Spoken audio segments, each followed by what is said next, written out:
आज म यो भिडियोमा चाहिँ अहिले हाम्रो नेपालमा जुन बौद्ध धर्मको जुन गुम्बामाथि जति पनि मिथ्या दृष्टिले जुन हेरिरहेको छन् जुन व्यक्तिहरूले अनि उहाँहरूको लागि चाहिँ हाम्रो बौद्ध धर्मको गुरुले चाहिँ के भन्नुभएको छ मैले सबै यो भिडियोमा राखेको छु। हजुरहरूले जुन यो भिडियोलाई अन्तिमसम्म हेरेर प्रतिक्रिया दिनुहोला। हजुरहरूलाई के लाग्छ? अब लागौँ हामी भिडियोतर्फ। आशा गर्नुभयो फर्पिनको गुम्बाभित्र हतियार छ हो हो विदेशीले राखेको हतियार हतियार छ जो नेपाललाई मास्नको लागि नेपाली जनता मार्नको लागि र सत्ता ढाल्नको लागि प्रयोग हुन्छ। हो हो यसपालि पनि केही हतियारहरू प्रयोग भएकै थियो। त्यो आन्दोलनमा केही हतियारहरूले मरेकै थिए विद्यार्थी भाइ बहिनी। त्यसो भए अहिले प्रहरीबाट हराइएका धेरै हजारौं थान हतियारहरू अहिलेसम्म आएका छन्। गुम्बामा खोज्न गयो हुन्छ भेटिन्छ भेटिन्छ। मन्दिरमा भन्दा नि गुम्बामा धेरै छ। मन्दिरमा कहाँ हतियार राख्छन्? मन्दिर तपाईँ पशुपतिमा गएर हतियार खोज्न भेट्नुहुन्न। तपाईँ दक्षिण कालीमा गएर हतियार खोज्नुहोस् न भेट्नुहुन्न। तपाईँ पाखी भाडामा गएर हतियार खोज्नुहोस् न भेट्नुहुन्न। बाघ भैरवमा गएर खोज्नु न भेट्नुहुन्न। तर गुम्बामा गएर हतियार खोज्नुहोस् भेट्नुहुन्छ। भनेपछि प्रहरीबाट खोसिएको सबै हतियार गुम्बामा छ? सबै भन्न सक्दिनँ तर धेरै हतियार गुम्बामा छ। यो आरोप होइन तपाईँको? यथार्थ सत्य हो। छानबिन गरोस्। यथार्थ सत्य हो। देखाउन सक्नुहुन्छ लग्यो भने? किन देखाउन नसक्ने? तपाईँलाई खोजतलास गर्नुभयो नि प्रहरीले। खोज्ने जिम्मा तपाईँको होइन, धर्मगुरुको खोज्ने जिम्मा। धर्मगुरुको खोज्ने चाहिँ होइन। धर्मगुरुले त के सङ्कट आउँदैछ सङ्कटलाई होसियार हुनु भने जस्तै दक्षिण कालीमा पसिना आएको यहाँ धेरै ठुलो सङ्कट हुँदैछ होसियार भने हो। अब पनि देशमा ठुलो सङ्कट आउँदैछ होसियार हुनुहोस्। केही गुम्बामा तपाईँ प्रवेश गर्न पाउनुहुन्छ? किन त? खै त हाम्रो पशुपतिनाथको त भित्रसम्म जान पाउँछ। नमस्कार। आज म यहाँ एउटा महत्त्वपूर्ण विषयमा केही स्पष्टता ल्याउनको लागि तपाईँहरूको सामु उपस्थित भएको छु। किनभने देशमा अशान्ति चाहने कोही व्यक्तिहरूले नजानेर नबुझेर हो वा जानेर बुझेर पनि पूर्वग्रह र अतिक्रमण गर्ने उद्देश्यले हो नेपालमा भएको गुम्बाहरूको विषयमा विभिन्न प्रकारको गलत, अनावश्यक र तथ्यहीन कुराहरू सामाजिक सञ्जाल मार्फत फैलाएको पाइन्छ। यस्तो गलत अभिव्यक्तिहरूले धर्मप्रति आस्था, विश्वास र भक्ति राख्ने सामान्य जनमानसमा शङ्क र भ्रम सिर्जना हुन सक्नको साथै बुद्ध धर्ममा पनि चोट पुग्न सक्ने भएको हुनाले म यसको विषयमा स्पष्टता ल्याउनको लागि यो भिडियो मार्फत तपाईहरू सामु प्रस्तुत भएको छु। र सबभन्दा पहिले ती व्यक्तिहरूले भनेको यो कुरो सुन्नुहोस्। भन्दा डेन्जर के छ थाहा तपाईँलाई? धर्मावलम्बीको भेषमा आएका मान्छेहरू आज केही ठाउँमा तपाईँ प्रवेश गर्न पाउनुहुन्न नि, थाहा छ?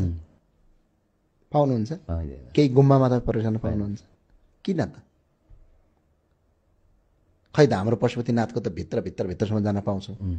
संसारको सबभन्दा ठुलो बुद्ध धर्मावलम्बीको गुम्बा भनेको त लुम्बिनी हो। हामी बुद्ध जन्मेको प्लेसभित्रै जान पाउँछौँ तर यहाँ किन पाउनु? विशेष गरेर नेपाली गुम्बा भन्दा तिब्बतियन गुम्बामा तपाईँलाई प्रवेश गर्न पाउँदैन। किन? के छ त्यहाँभित्र? धर्मको कुरा गर्ने हो भने त सबभन्दा बढी हामी यहाँ के छौँ? हिन्दू। बुद्ध धर्मावलम्बीको मेन ठाउँ भनेको त भगवान् गौतम बुद्ध हो नि। उहाँको लुम्बिनी, उहाँको जन्मेको घरभित्र हामी गएर दर्शन गर्न पाउँछौँ भने काठमाडौँका वरिपरिका डाँडामा रहेका गुम्बाभित्र प्रवेश किन गर्न दिएन? प्रश्नवाचक चिन्ह छ यहाँनिर। यो मैले केही भनिनँ। एक दिन कोही आनीलाई ल्याएर यहाँ सोध्नुहोस् तपाईँ किन दिन्न? सोध्नेछु म। तर तपाईँ कसैले पनि त्यहाँ प्रवेश गर्न पाउनुहुन्न। अब यस कुराको वास्तविकता बुझ्न आवश्यक छ। सामान्यतः नेपालमा मात्र होइन, विश्वभरका सबै गुम्बाहरूमा जो कोही पनि, चाहे पुरुष होस् वा महिला, धनी होस् या गरिब, कुनै पनि धर्म, सम्प्रदाय, जाति, वर्ग अथवा समुदायका व्यक्तिहरू निसङ्कोच रूपमा प्रवेश गर्न सक्ने व्यवस्था रहेको छ र प्रवेश गर्न दिइरहेको छ। किनभने बुद्ध धर्म भनेको सधैँ सबैप्रति समान दृष्टि राख्ने धर्म हो। बुद्धको पालादेखि आजसम्म बुद्ध धर्ममा कुनै पनि प्रकारको पक्षपात, विभेद वा भेदभावको स्थान छैन। बुद्ध धर्म सधैँ समानता, करुणा, मैत्री र अहिंसाको सिद्धान्तमा आधारित छ। तर केही विशेष गुम्बा वा ध्यान स्थलहरू यस्तो पनि हुन्छन् कि जहाँ प्रवेश निषेध गरिएको हुन्छ। यसको कारण साधना र ध्यानको पवित्रता जोगाउनको लागि हो। जस्तै कि बुद्ध धर्ममा 3 वर्ष 3 महिना 3 दिनको लामो ध्यान साधना गर्ने एउटा विशेष स्थल हुन्छ। त्यस्ता ध्यान स्थलहरूमा जो ध्यानरत हुन्छन् तिनीहरूको मन एकाग्रता र साधनामा केन्द्रित रहोस् भनेर त्यहाँ बाहिरी व्यक्तिहरू छिर्न दिँदैन। यदि यस्तो स्थलमा प्रवेश गर्यो भने पहिलो कुरो ध्यानरत साधकहरूको साधनामा बाधा पुर्याउन सक्छ। दोस्रो कुरा त्यस्तो स्थलमा अनावश्यक रूपमा छिर्यो भने छिर्ने व्यक्ति आफैमा विभिन्न प्रकारका विघ्न बाधाहरू आउन सक्ने हुन्छ। त्यस कारणले गर्दा त्यस्तो स्थलहरूमा प्रवेश गर्न निषेध गरिएको हुन्छ। जुन नियम धार्मिक अनुशासन र साधना संस्कारको संरक्षणको लागि अति आवश्यक मानिन्छ। तर पनि यदि अति आवश्यक काम परेको कारणले गर्दा त्यस्तो ठाउँमा जनै पर्ने परिस्थिति आयो भने त्यसको लागि पनि बौद्ध धर्म परम्पराको धार्मिक विधि विधान र पाठ पूजा जस्ता प्रक्रियाहरू पुरा गरेर त्यसमा प्रवेश गर्न मिल्छ। त्यसकारण सत्य तथ्य र वास्तविकता नबुझिकन धार्मिक सहिष्णुता, सामाजिक सद्भाव र राष्ट्रिय एकतामा नकारात्मक असर पुर्याउने कुराहरू नगर्न अनुरोध गर्दछु। किनभने सबै धर्मको आफ्नो आफ्नो ऐतिहासिक परम्परा, पवित्रता कायम राख्ने नीति नियम र विशेष महत्त्व हुन्छ। हिन्दू धर्ममा मानिलिए पनि काठमाडौँको रानी पोखरीमा रहेको बाल गोपालेश्वर भन्ने मन्दिर सामान्य दिनमा बन्द हुन्छ। एक वर्षमा आउने तिहारको भाइटिकाको दिनमा मात्र खोल्ने गर्छ। अरू दिनमा त्यो कसैको लागि पनि खोल्दैन, किनभने त्यसको आफ्नै मौलिकता छ। त्यो जस्तै बुद्ध धर्मको पनि आफ्नै मौलिकता हुन्छ।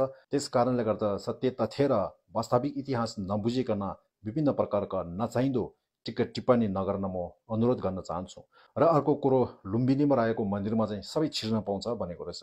र त्यो लुम्बिनीमा भएको मन्दिरमा सबै छिर्न पाउँछ किनभने लुम्बिनी भनेको विश्व सम्पदा सूचीमा दर्ता भएको मन्दिर हो। त्यसभित्र ध्यान साधकहरूले त्यहाँ ध्यानमा बसेर 3 वर्ष 3 महिनासम्म त्यस्तो ध्यान गरेर बसेका छैनन्। त्यसकारण त्यहाँ जो छिरे पनि डिस्टर्ब हुँदैन, सबैजनाले वेलकम गरिन्छ। तर तपाईँले भन्नुभएको पशुपतिनाथको मन्दिरमा सबैले वेलकम छ भनेर भन्नु एकदम गलत हो। त्यो मन्दिरको बाहिरपट्टि प्रवेश हिन्दूहरूको लागि मात्र भनेर लेखिरहेको छ। तपाईँले पशुपतिमा सबैले छिर्न दिन्छ भने अभिव्यक्ति दिनु गलत हो। यदि सबैले प्रवेश गराउँछ भने त्यो बोर्ड हटाउनुपर्छ, त्यहाँ राख्नु मिल्दैन। त्यस कारणले गर्दाखेरि सत्य पण्डितले भन्नुभएको छ कि यथा का अशुचि भोजनम कृत्वा स्वचञ्चु शुचौ स्थाने पुनति तथा दुष्ट स्वदोषन अन्येषु आरोपाइति भनेर भन्नुभएको छ। यसको मतलब चाहिँ के भनेको हो भन्दाखेरि चाहिँ जसरी कागले विभिन्न प्रकारका फोहोरहरू खाएर त्यो मुखलाई चाहिँ पुज्नको लागि सफा ठाउँ खोजेर चाहिँ सफा ठाउँमा मुख पुज्छ, त्यस्तै गरी दुष्ट व्यक्तिहरूले आफूमा भएको गल्ती, आफूमा भएको कमी कमजोरी र दोषहरू अरू मान्छेको टाउकोमा थुपर्छ भनेर चाहिँ भन्नुभएको छ। त्यस कारणले गर्दाखेरि शिवलाई भन्दा बुद्धले बढी मान्छ भने बुद्धको शिक्षालाई मान्नुपर्छ। बुद्ध शिक्षाको संरक्षण र सम्वर्धन गर्ने स्थलहरू भनेको गुम्बाहरू हुन्, जहाँबाट बुद्ध धर्मको ज्ञान, सदाचार, ध्यान र जीवन उत्थानका मार्गहरू सिकाइन्छ। त्यसैले गुम्बा केवल एउटा भवन मात्र होइन, बौद्ध धर्मको संस्कृति, दर्शन र आत्मिक चेतनाको केन्द्र हो। त्यसको संरक्षण, सम्वर्धन र विकास गर्नु हामी सबैको साझा कर्तव्य हो। गुम्बाको अस्तित्व भनेको बुद्ध शिक्षाको निरन्तरता हो। त्यसको सम्मान गर्नु भनेको बुद्धप्रति श्रद्धा प्रकट गर्नु हो। मुखबाट चाहिँ बुद्धलाई मान्छु भन्ने तर कार्य र अभिव्यक्ति चाहिँ बुद्ध शिक्षा र उपदेशको विपरीत गरी बुद्ध धर्ममा चोट पुर्याउने, भ्रम फैलाउने, नकारात्मक विचारहरू प्रचार गर्नु चाहिँ मुखमा राम राम बगलीमा छुरा भनेको जस्तो हो। त्यस्तै गरी अर्को कुराहरू पनि के गरेको देखिन्छ भने गुम्बाहरूमा चाहिँ विभिन्न प्रकारका हात हतियारहरू राख्छन् भनेर आरोप लगाएको पनि देखिएको छ। बिना प्रमाण यसरी भ्रम फैलाउनु भनेको गलत सोच, कमजोर चरित्र र अस्वास्थ्य मानसिकताको परिचय हो भन्न चाहन्छु। गुम्बा जस्ता शान्ति, करुणा र मानवता सिकाउने स्थानलाई आदरहीन कुरा गर्नु ठुलो अन्याय हो। गुम्बाभित्र ज्ञान राखिन्छ, हतियार होइन, अनुशासन राखिन्छ, हिंसा होइन। यदि गुम्बामा हतियार हुन्छ भने त्यो फलामको हतियार होइन, प्रज्ञानको हतियार हो। त्यो हतियारले कसैले पनि घाइते गर्दैन, अज्ञानलाई नष्ट गर्छ। बुद्ध धर्मको वास्तविक हतियारहरू करुणा, धैर्य, सत्य र प्रज्ञा हुन्। यसको अभावले गर्दा मान्छेहरू स्वार्थी, लोभी र पापी हुँदै गएको छ। जसले गर्दाखेरि सत्य पण्डितले के भन्नुभएको छ भने यदा पुण्यम क्षयम यदि तदा दूषित चेतस यदा कुलाशय नाशायत तदा दुष्ट सुतो उद्भव भन्नुभएको छ। यसको मतलब जब मान्छेहरूको आफूमा भएको पुण्यहरू सकिँदै जान्छ, राम्रो कर्महरू सकिँदै जान्छ अनि मान्छेको मनमा विभिन्न प्रकारका गलत सोच विचारहरू पैदा हुन्छ भनेको छ। र जब मान्छेको आफ्नो वंशहरू पतन हुन लागेको हुन्छ त्यस बेला चाहिँ विभिन्न प्रकारका दुष्सन्तानहरू जन्मिन्छ भनेर बताएको छ। त्यस कारणले गर्दाखेरि तपाईहरूको मनमा पनि बुद्ध धर्मको साधना र अभ्यास गर्ने केन्द्र गुम्बा जस्तो पवित्र ठाउँलाई अपमान गर्ने, आरोप लगाउने, भ्रम फैलाउने जस्तो विचार आउनु भनेको तपाईहरूको पुण्य सकिँदै गएको सङ्केत हो। तपाईहरूले जति सक्दो पुण्य सञ्चय गरेर सबै धर्म सम्प्रदायलाई विभाजन होइन एकताको आधार बनाउन कोसिस गर्नुहोस् भनेर भन्न चाहन्छु। नमस्ते टसिदले।